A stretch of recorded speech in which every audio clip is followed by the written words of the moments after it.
Hello दोस्तों, नमस्कार। कैसे हैं आप सब? आशा करते हैं बेहतर होंगे। एक नए टॉपिक क्या पहले से ही चल रहा था, जो मैंने इससे पहले मोहम्मद गोरे के बारे में, गजनी के बारे में, अरबी मुस्लिम आक्रमणकारी के बारे में बताया था। उसी टॉपिक का एक अगला सिलसिला, जब भारत में मोहम्मद गोरे आता है और उसका उद्देश्य रहता है भारत में साम्राज्य स्थापना का, और आता है और वो भारत में एक साम्राज्य एक तरह से स्थापित करता है। हालांकि वो खुद इस पर शासन नहीं करता, वो वापस मध्य एशिया गजनी गौर की इधर लौट जाता है, परंतु अपना प्रशासक नियुक्त करके जाता है। उसकी मृत्यु के बाद फिर वही प्रशासक धीरे धीरे दिल्ली सल्तनत का रूप धारण करेगा और भारत में शासन करेगा। तो शुरू करते हैं हम लोग कि दिल्ली सल्तनत की स्थापना कैसे हुई। थोड़ा सा बैकग्राउंड को देखेंगे और फिर इस पर हम लोग विस्तार से बातें करेंगे। एग्ज़ाम में यहाँ से काफ़ी ज़्यादा क्वेश्चन आते हैं, तो शुरू करते हैं।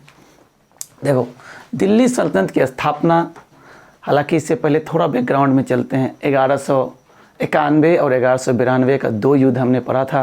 पहला था तराइन का युद्ध और दूसरा तराइन का युद्ध। और दूसरा तराइन के युद्ध में पृथ्वीराज चौहान को पराजित करके गौरे ने एक तरह से भारत में एक साम्राज्य की स्थापना कर दी थी। मुस्लिम साम्राज्य की स्थापना हो गई थी। और वो आया, उसके बाद 94 में वो चंदावर के युद्ध में घरवार शासक को पराजित कर दिया। तो एक तरह से देखा जाए तो उसने जो उत्तर भारत का एरिया था उस पर अपना कब्जा स्थापित कर लिया था। चंदावर युद्ध के बाद वो वापस चला जाता है और अपना प्रशासक कुतुबुद्दीन ऐबक को नियुक्त करता है। कुतुबुद्दीन ऐबक हो गए बख्तियार खिलजी, कुवाचा और यालदोज। 4 दास थे मोहम्मद गोरे का। चूँकि मोहम्मद गोरे का अपना कोई बेटा नहीं था, तो उसका कथन भी था कि सुल्तान के पास होते होंगे 2-4 बेटे, मेरे पास तो हज़ारों बेटा है। यानी वो अपने दासों को बेटे के समान देखता था।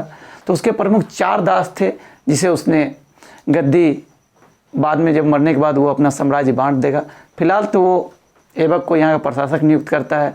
और जब 1206 में खोखरों के द्वारा मोहम्मद गोरे की हत्या कर दी जाती है, खोखर जो पंजाब वाले एरिया में वहाँ के जाट थे, उन लोगों के द्वारा उसकी हत्या कर दी जाती है। उसके बाद से भारत में एक स्वतंत्र शासक के रूप में ऐबक ने गुलाम वंश की स्थापना की।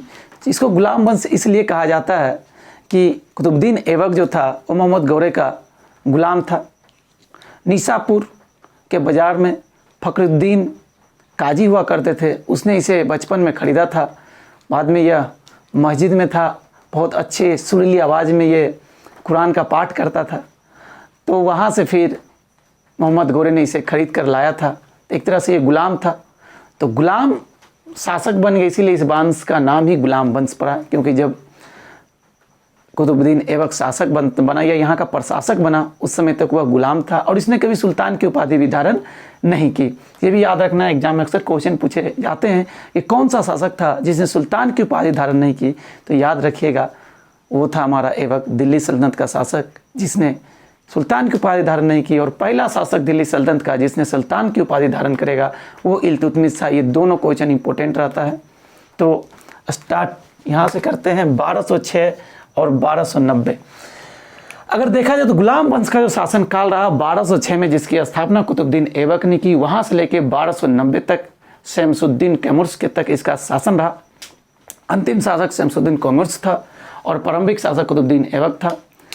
1192 से बाद 94 में चंदावर युद्ध के बाद जब गोरे इस एरिया से वापस गया तो इसको प्रशासक नियुक्त किया। और 1206 में उसके मरने के बाद यह स्वतंत्र शासक बना।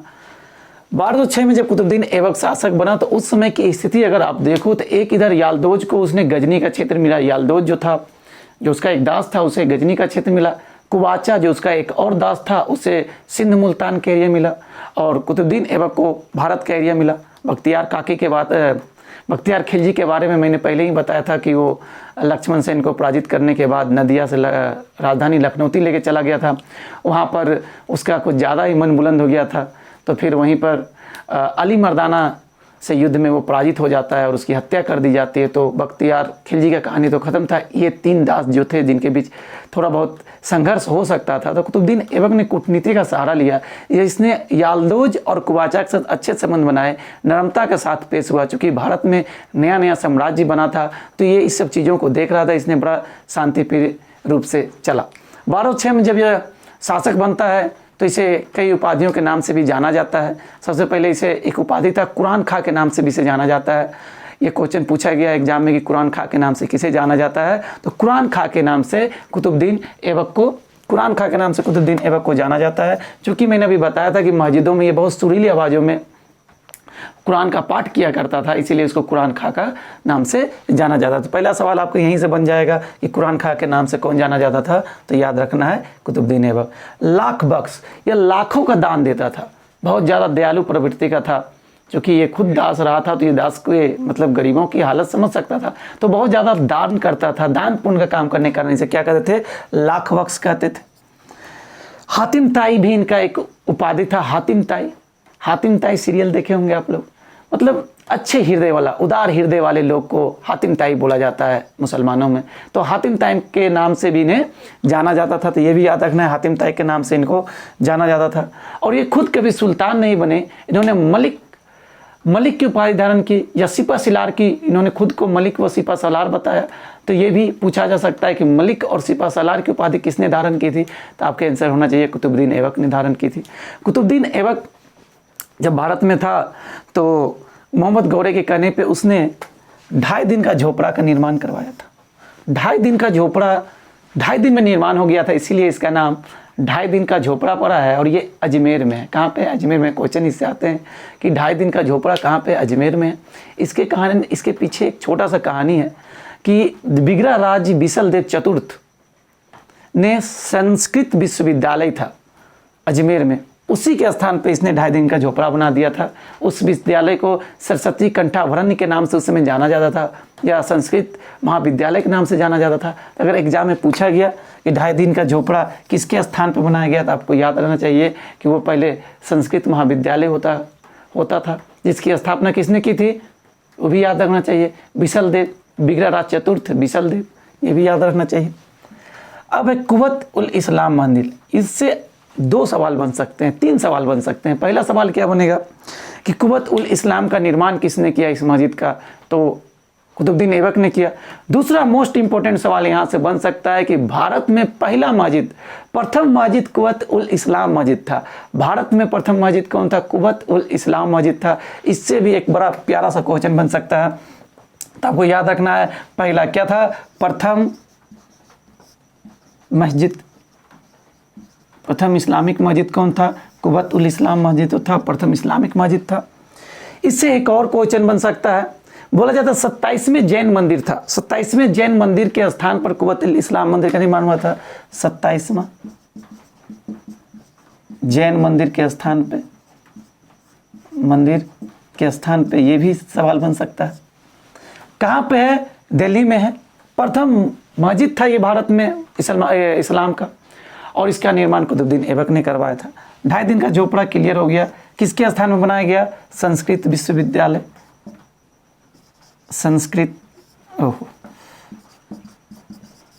संस्कृत महाविद्यालय। इसे किसने बनवाया था? बिसलदेव लिख देता हूं, बिसलदेव, बिगड़ा राज चतुर्थ बिसलदेव पूरा नाम था।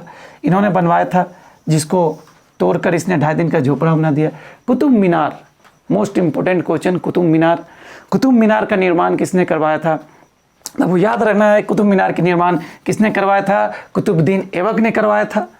लेकिन इसने बस 1 फ्लोर ही बना पाया था, 1 ही मंजिल बना पाया था। तो इससे एक और सवाल बन जाता है कि इसका आगे कौन बनवाया था, इसको पूरा करने का श्रेय किसको जाता है? तो आपको ये भी आंसर आना चाहिए कि नींव तो रख दी थी कुतुबुद्दीन ऐबक ने, 1 फ्लोर बना दिया था, लेकिन इसे पूरा करने का श्रेय जाता है इल्तुतमिश को। जब इसके बाद हम लोग इल्तुतमिश के बारे में बात करेंगे तो उसमें भी देखेंगे। अभी आप जान लो इसको पूरा करता है इल्तुतमिश।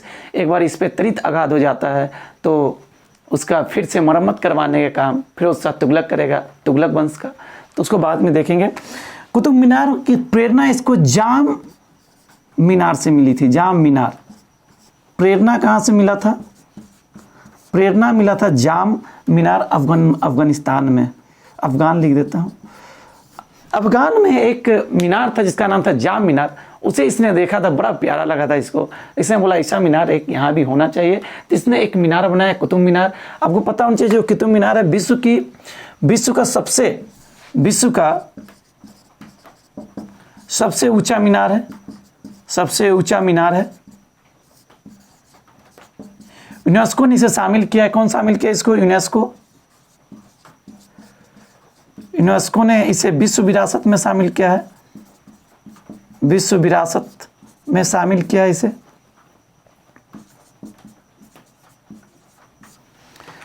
इसकी जो लंबाई है वो है 72.5 मीटर इसकी लंबाई है।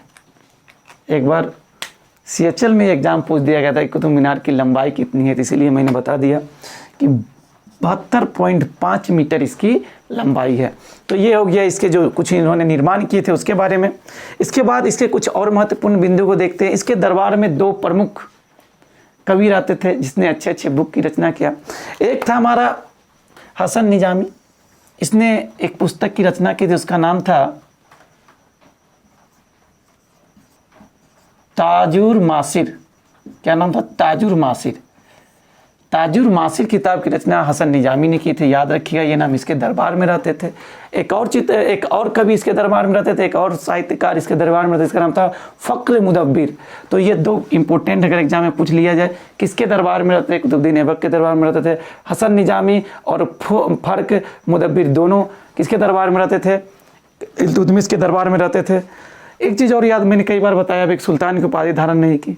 इसने अपना खुतबा नहीं पढ़ाया। इसने कुछ भी ऐसा काम नहीं किया जिससे इसे सुल्तान बोला जाए। इसने खुद के सिक्के नहीं चलाए। तो इसके काल में भी आपको गोरे के सिक्के मिलेंगे जिस पे लक्ष्मी जी का और एक साइड कलमा जो लोग का होता है वो लिखा होता था। तो इसने अपने सिक्के नहीं चलाए, सुल्तान की उपाधि धारण नहीं, खुतबा नहीं पढ़ाया। एक क्वेश्चन अभी हाल ही में आया था कि वह कौन सुल्तान था जिसने गद्दी पर नहीं बैठा बल्कि उसके बगल में बैठता था। तो ये गद्दी पर कभी नहीं बैठता था, उसके बगल में इसने एक गद्दी बनवाई थी, उस पर बैठता था। तो ये भी याद रखना है, चूँकि ये खुद को सुल्तान नहीं मानता था। तो इतना कुछ हमने कुतुबुद्दीन ऐबक के बारे में जाना। एक चीज़ और बता दें, सबसे लंबा शासनकाल तुगलक वंश का रहा। सबसे लंबा शासनकाल। सबसे छोटा शासनकाल खिलजियों का रहा। ये तो जब इन लोगों के बारे में बात करेंगे तो देखेंगे। 1206 में स्थापना हुई, 1526 तक दिल्ली सल्तनत का काल रहा। एक चीज़ और बता दें कि जब 1206 की बात मैं फिर से एक बार बता रहा हूँ कि 1206 में जब घोड़े की मृत्यु हो गई तो जो लाहौर के आमिर थे, आमिर होता था जो अमीर, मतलब अमीर नहीं, पैसे वाले नहीं, जो अच्छे अच्छे पद पे होते थे ना, बड़े बड़े पद पे सल्तनत काल में या उस समय के मुसलमानों के दरबार में, उसे आमिर बोला जाता था। तो जो लाहौर के वहाँ पर आमिर थे वो लोग बोले कि सबसे अच्छा तो आप ही हैं। तो उन लोगों ने बोला कि आप बन जाइए हमारा शासक। तो चूंकि लाहौर के अमीरों ने इन्हें शासक बनाया, तो याद रखिएगा इनकी राजधानी लाहौर रही थी। इनकी राजधानी कहाँ रही थी? लाहौर रही थी। तो इसीलिए अगर दिल्ली सल्तनत की बात करें तो राजधानी दिल्ली होनी चाहिए, लेकिन राजधानी दिल्ली तो इल्तुतमिश लेके आया, इसीलिए उसे वास्तविक संस्थापक बोला जाता है। दिल्ली सल्तनत का वास्तविक संस्थापक बोला जाता है इल्तुतमिश को, जबकि नॉर्मल संस्थापक कौन थे? ऐबक थे। लेकिन इसने अपनी राजधानी कहाँ रखी थी? इसने अपनी राजधानी लाहौर रखी थी। ठीक है, इससे ज़्यादा क्वेश्चन, इतना ही क्वेश्चन आएंगे। और ये जो भी है ये काफ़ी इम्पोर्टेंट है, ये भी याद रखिएगा। लाख वक्स, या कभी कभी यहाँ पर पील वक्स भी लिखा रहता है। पील वक्स हाथियों का दान देने वाला होता था, इसीलिए इसको वो भी कहा जाता था। तो हातिम ताई, मलिक सिपहसालार, ये सारा कुछ हो गया। अब बात करते हैं हम लोग इसके बाद क्या हुआ। जब कुतुबुद्दीन ऐबक 1208 में एक घटना हुई। 1208 में कब? 1208 में हुआ यूं कि जो भतीजा था घोड़े की तो मृत्यु हो गई, उसके भतीजे आए और एक पत्र पढ़ा कि हम आपको दास्ता से मुक्त करते हैं और आपको सुल्तान बनाते हैं। लेकिन फिर भी इसने सुल्तान नहीं बना। इसने बोला ठीक है, तुमने घोषित कर दिया, ठीक है भाई, ओके हैं। तो 1208 में इसे दास्ता से मुक्त कर दिया गया था। ये भी इंपॉर्टेंट है। 1210 में क्या हुआ था? इंपॉर्टेंट है। 1210 चौगान यानी घोड़ों से गिरकर चौगान खेलते हुए इसकी मृत्यु हो गई थी। चौगान खेलते हुए इसकी मृत्यु हो गई। तो इस तरह से ऐबक का कहानी यहाँ पे हो जाता है ख़त्म। तो वो यहाँ इतिहासकारों में मतभेद है। कुछ इतिहासकार का बोलना है कि ऐबक का कोई बेटा नहीं था। कुछ इतिहासकार बोलते हैं था। बहरहाल जो भी हो, इसके बाद आराम से आएंगे। 1210 में गद्दी पर बैठेंगे आराम सा गद्दी पर तो बैठ जाते हैं। ये बोला जाता है इसके पुत्र थे। तो इसके बाद आराम से आराम करने गद्दी पाते हैं, लेकिन वो अयोग्य शासक रहते हैं। कुछ अमीर उसे पसंद नहीं करते, तो ये अमीर क्या करते हैं, उस समय बदायूं का गवर्नर हुआ करता था इल्तुतमिश। इल्तुतमिश को इसने खरीद के लाया था 1 लाख दिनार में। 1 लाख दिनार में इसने खरीद के लाया था इल्तुतमिश को। मतलब ये गोरे का गुलाम था और वो इसका गुलाम था। तो इल्तुतमिश को सभी जो वहाँ के अमीर थे, उसने अमीर फिर से हो ही अमीर, मतलब ऊंचे ऊंचे पद वाले अमीरों ने बोला कि आप आ जाओ। इल्तुतमिश बड़ा प्यारा सा सुंदर दिखने वाला योग्य व्यक्ति, दूरदर्शिता में माहिर, लोगों को काफ़ी पसंद थे। तो लोगों ने इल्तुतमिश को बोला कि बदायूं से दिल्ली आइए और सत्ता संभालिए। अमीरों ने बोला। इल्तुतमिश भी इस बात को एक्सेप्ट किया और दिल्ली की ओर बढ़ा। जब ये बात आराम कर रहे आराम शाह को मालूम चला तो उसने भी कूच कर दिया दिल्ली और दोनों के बीच युद्ध हो गया। युद्ध में इल्तुतमिश ने पराजित कर दिया। सारे अमीर तो इल्तुतमिश के साथ थे लगभग। तो इल्तुतमिश ने आसानी से आराम शाह को पराजित किया और दिल्ली में एक और वंश की स्थापना कर दी, इल्तुतमिश वंश का। जो ऐबक हुआ करता था वो तुर्क का एक और एकमात्र तुर्की था। ये तुर्किस्तान का आदमी था, तुर्किस्तानी नस्ल का था। इसीलिए इसके वंश को कुतुबुद्दीन ऐबक के वंश को कुतुबी वंश कहा जाता है। तो कुतुबी वंश के 2 शासक हुए, एक तो खुद कुतुबुद्दीन ऐबक और दूसरा आपका हो गया इसका बेटा आराम शाह, जिसे अभी इल्तुतमिश ने पराजित किया, मार डाला और गद्दी पर बैठ गया। अब इल्तुतमिश के बारे में चलते हैं कि इल्तुतमिश जो था, आप देख लो एक बार, स्क्रीनशॉट लेना चाहते हो तो ले सकते हो। इल्तुतमिश के बारे में बात करें तो इल्तुतमिश आया, गद्दी पर बैठा। क्योंकि उस समय उसे भी तो विद्रोह का सामना, 1211 में गद्दी पर बैठा। उस समय इधर यालदोज भी जिंदा था और कुवाचा भी जिंदा था।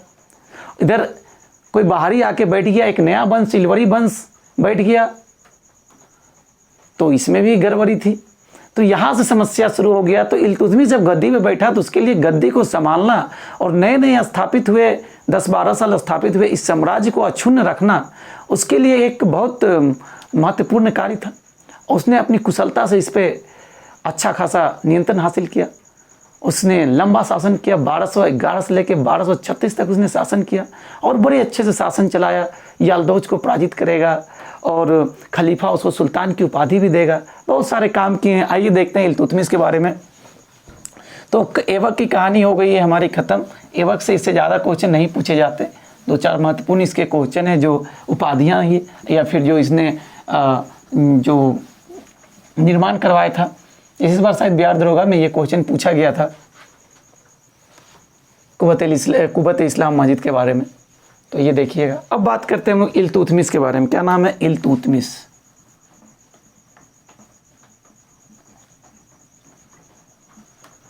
इल्तुतमिश 1211 से 1236 का कार्यकाल रहा।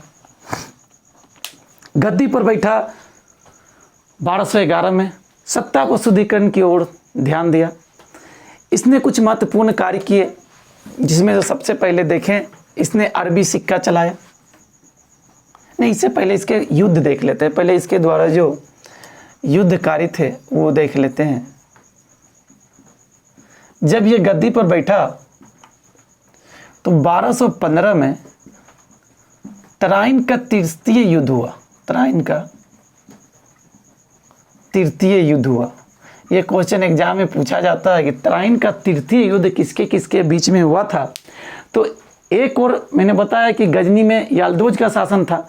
यालदोज को लगा, अरे यार मैं जिंदा हूँ, ऐबक मरा है, मुझे अब हक है उस एरिया पर शासन करने का। ये कौन होता है भाई, इसने आके सत्ता। और ये बात इल्तुतमिश को भी पता था कि यालदोज छोड़ने वाला नहीं, वो आएगा और युद्ध होगा। तो उसने भी अपनी दूरदर्शिता अपनाई। तो 1215 का बात कर रहे हैं। 1215 में इल्तुतमिश है, तराइन का तृतीय युद्ध है यालदोज और इल्तुतमिश के बीच। किसके बीच हुआ? यालदोज। ये वही यालदोज था, आपको बताया था मैंने। यालदोज बहस में कौन रहेगा, लड़ाई किसके बीच होना है? इल्तुतमिश के बीच होना है। इल्तुतमिश के बीच होना है। इल्तुतमिश ने कूटनीति का सहारा लिया। उसने ख्वारिज्म शाह से मदद ले ली। ख्वारिज्म शाह खुरासान जो कि मध्य एशिया में है। अगर आप गोर और गजनी, गोर और हिरात के उधर साइड जाओगे तो आपको खुरासान वाला एरिया मिलेगा। वहाँ का शासक ख्वारिज़्म शाह था, उसने गोरे को पराजित भी किया था ख्वारिज़्म शाह, उससे इसने मदद मांगी। उसे बोला ठीक है भैया मदद करेंगे हम आपका। क्या कि गजनी का शासक था कौन, याल्दोज, और उसके बगल में साम्राज्य हुआ करता था ख्वारिज़्म शाह का, तो दोनों में तनातनी तो था ही। उसने बोला ठीक है इल्तुतमिश हम आपका हेल्प करेंगे। वो इल्तुतमिश का हेल्प करने के लिए आ गया। अब इल्तुतमिश का खुद का सेना, ऊपर से ख्वारिज़्म शाह की सहायता, उसने याल्दोज को यूं चुटकी में उड़ा डाला। उसने याल्दोज को पराजित किया, उसे पकड़ा, कहा जाता है उसने उसे मौत की घाट उतार दी। तो वो अगर पूछा जाए तो याद रखिएगा याल्दोज क्या हुआ, हार गया। इसकी एक समस्या हो गई खत्म। दूसरी, अब बात कर रहे हैं हम 1221 की। कब? 1221 की। ये समस्या बहुत बड़ा समस्या था। ख्वारिज़्म शाह ने इल्तुतमिश की मदद की थी। अब ख्वारिज़्म पर आक्रमण करने आ गया था कौन, और कौन आएगा भैया, इतना बड़ा लुटेरा जिसके नाम से लोग डर जाते थे, मंगोल। उसमें मंगोल में कौन, चंगेज खा। वो अपने आप को ईश्वर का अभिशापित बोलकर खुश होता था कि हाँ मैं ईश्वर का अभिशापित हूँ। और हम मंगोल के बारे में बता दें, चंगेज खा के बारे में, इतना क्रूर व्यक्ति था, इतना क्रूर व्यक्ति था कि वो तो क्रूर था ही, और उसके बारे में बोला जाता है असभ्य लोग थे, सभ्य लोग नहीं थे, नैतिकता उनमें बिल्कुल नहीं थी। माँ का रिस्पेक्ट करते थे, बाकी औरतों का भी रिस्पेक्ट नहीं करते थे। उसके सैनिकों को उसने दे रखा था कि तुम जितने सर काट के लाओगे उतने ज़्यादा इनाम दिए जाएंगे। और उसके सैनिक इतने क्रूर असभ्य हुआ करते थे कि महिलाएं को तो मारते ही थे। उसके प्रेग्नेंट अगर महिला है तो उसके पेट के बच्चे को निकाल के उसके सर को काट के भाला में डाल के उसके बाद लेकर आते थे कि मैंने इतना सर को मैं भाले में गोप कर लाया हूँ। इस तरह के शासक हुआ करता था चंगेज खा। और बेचारा इल्तुतमिश 1221 का ईस्वी है, ख्वारिज़्म का शासक, ख्वारिज़्म शाह का बेटा जलालुद्दीन मांगबरनी। याद रखिएगा यह नाम, क्या नाम था, जलालुद्दीन मांगबरनी।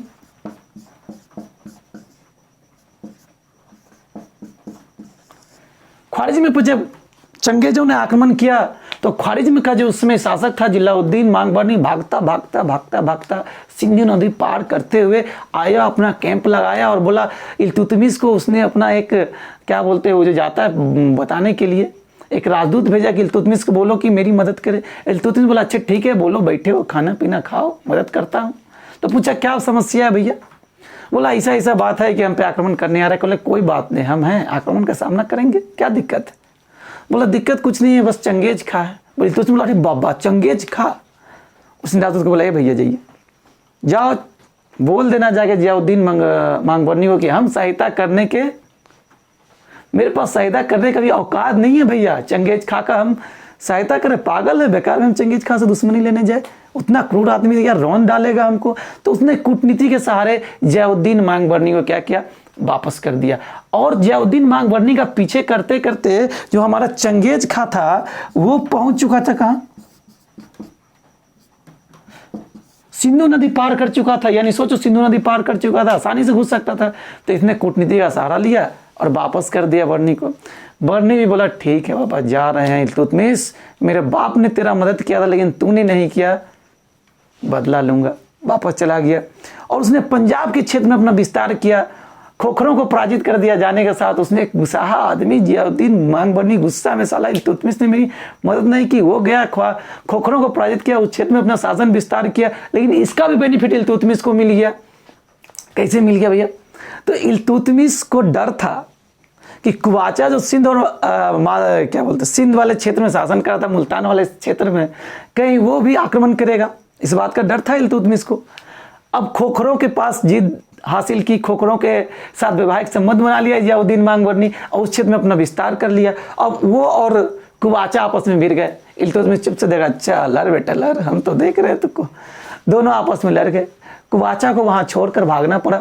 और इस तरह से कुवाचा का जो संकट था इल्तुतमिश का, उससे वो मुक्त हो गया, कुवाचा भी बाहर चला गया।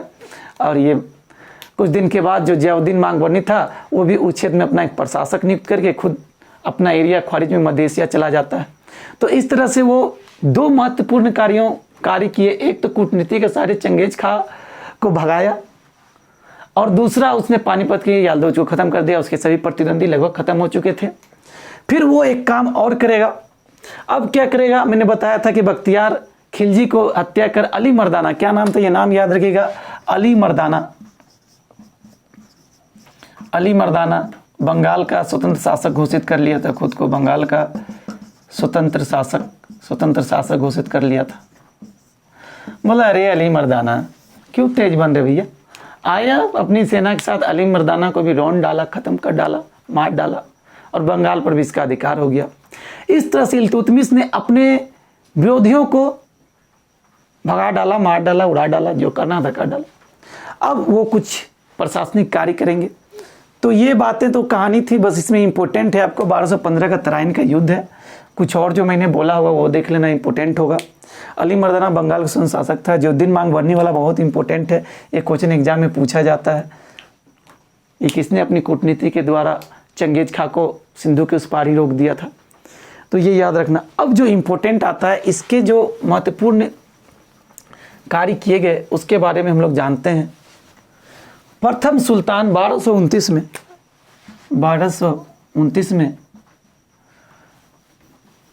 बगदाद के खलीफा से सनद प्राप्त किया। क्या प्राप्त किया? सनद प्राप्त किया। और पहला सुल्तान, भारत का पहला सुल्तान या दिल्ली सल्तनत का पहला सुल्तान बन गया। पहला सुल्तान बन गया, समझ गए। इसने एकता व्यवस्था चलाया। क्या होता था एकता व्यवस्था? देखो क्या होता था एकता व्यवस्था। इससे पहले गोरे ने एकता व्यवस्था चलाया था, लेकिन वो बहुत व्यापक रूप में नहीं चलाया, अस्थाई के साथ नहीं चलाया, बहुत ज़्यादा फेमस नहीं हुआ। इल्तुतमिश ने उसे फेमस कर दिया। बोला भैया आप मेरे यहाँ कार्य करो, आप बड़े पोस्ट पर, माना कि आप सेनापति हो या वजीर हो, जो भी पोस्ट पे हो, आपको हम नगद में पेमेंट नहीं करेंगे, आपका जितना पेमेंट बनता है उसके बदले हम ज़मीन दे देंगे, आप वहाँ से अपना खर्चा निकालो, अगर एक्स्ट्रा बचता है तो मुझे दे दो, अधिशेष रकम मुझे दे दो, बाकी अपने क्षेत्र से अपना खर्च निकाल लो। यही थी एकता व्यवस्था, एक तरह की जमींदारी व्यवस्था थी। उसी का एक व्यापक रूप था। एक जमीन का टुकड़ा दे दिए, आप उसके हेड हैं, आपसे पद पे भी हैं हमारे प्रशासन के। तो ये था एकता व्यवस्था। एकता व्यवस्था को प्रारंभ करने का श्रेय किसको जाता है? इल्तुतमिश को। यहाँ से भी क्वेश्चन पूछे जाते हैं कि एकता व्यवस्था शुरू किया कौन? इल्तुतमिश। कुतुब मीनार का निर्माण पूरा किया, ये भी याद रखना। कुतुब मीनार का निर्माण को पूरा किया। कुतुब मीनार के निर्माण को पूरा किया। फर्स्ट फ्लोर ही बनाया था ये वक्त, उसको पूरा कौन करेगा? इसने किया। अब देखो क्या हुआ था, जब इसने लाहौर को जीता, उसके जो प्रशासक थे जियाउद्दीन मांग बरनी के, उसके प्रशासक को पराजित किया, और उस समय इसके केंद्र में थोड़ा विद्रोह छिड़ गया, ये वापस आया। अपना एक इसका पुत्र था नसीरुद्दीन, उसे वहाँ का प्रशासक नियुक्त किया था, उसके बाद में हत्या कर दी गई थी। तो इसको उसी के याद में, याद रखना, उसी के याद में इसने मदरसा-ए नासरी की स्थापना की थी। मदरसा-ए नासरी, याद रखिएगा ये नाम, मदरसा-ए नासरी। क्या था? मदरसा-ए नासरी, ये नाम याद रखना, ये क्वेश्चन आते हैं। मदरसा-ए नासरी की स्थापना कौन की थी? मदरसा-ए नासरी प्रथम मकबरा था किसी का भारत में, इसलिए इंपॉर्टेंट हो जाता है कि प्रथम इसको सुल्ताने गर्दी का मकबरा भी बोला जाता है। सुल्ताने गर्दी का मकबरा अपने बेटे के याद में बनवाया था, अपने बेटे के याद में। अच्छा, एक वो भी याद रखना कि बख्तियार काकी के याद में कुतुबुद्दीन ऐबक ने कुतुब मीनार बनवाया था। वो लाइन छूट गया था। कुतुबुद्दीन ऐबक ने बख्तियार काकी, जो कि सूफी संत हुआ करते थे, उनके याद में ये कुतुब मीनार बनवाया था, जो दिल्ली में है। उसी के प्रांगण में मेहरौली का स्तंभ भी स्थित है। ठीक है, तो सुल्तान गर्जी का मकबरा और मदरसा, इसी को हम लोग मदरसा-ए नासरी बोलते हैं। इसकी स्थापना कौन करता है? इल्तुतमिश करता है। कुतुब मीनार को पूरा करने का श्रेय किसको जाता है? इल्तुतमिश को जाता है। हौज-ए-सुल्तानी किसने बनवाया? हौज-ए-सुल्तानी, याद रखना ये नाम, हौज-ए-सुल्तानी। तो हौज-ए-सुल्तानी का निर्माण कौन करता है? वो भी दिल्ली में हौज-ए-सुल्तानी। तो उसकी स्थापना कुतुबुद्दीन ऐबक करता है। पहला सुल्तान बनता है। अरबी, शुद्ध अरबी सिक्के जारी करता है, याद रखना, अरबी सिक्के जारी करता है, अरबी सिक्का जारी करता है। एक रहता है तांबे का जीतल, तांबा का जीतल, चांदी का टांका, चांदी का टांका। यहां से भी क्वेश्चन बनता है कि पहली बार अरबी सिक्का कौन जारी किया था? इल्तुतमिश ने जारी किया था। इसने खुतबे पढ़वाए, खुद के नाम का खुतबा पढ़वाया, खुद के नाम के सिक्के चलाए। तो ये सब किसने किया? इल्तुतमिश से। इसके अलावा इल्तुतमिश के दरबार में प्रसिद्ध साहित्यकार मिन्हास उस सिराज, क्या नाम था? मिन्हास उल सिराज, मिन्हाज उस सिराज, इसने एक पुस्तक लिखी थी। उस पुस्तक का नाम बताइए? तबकाते नासरी। क्या नाम था पुस्तक का? तबकाते नासरी।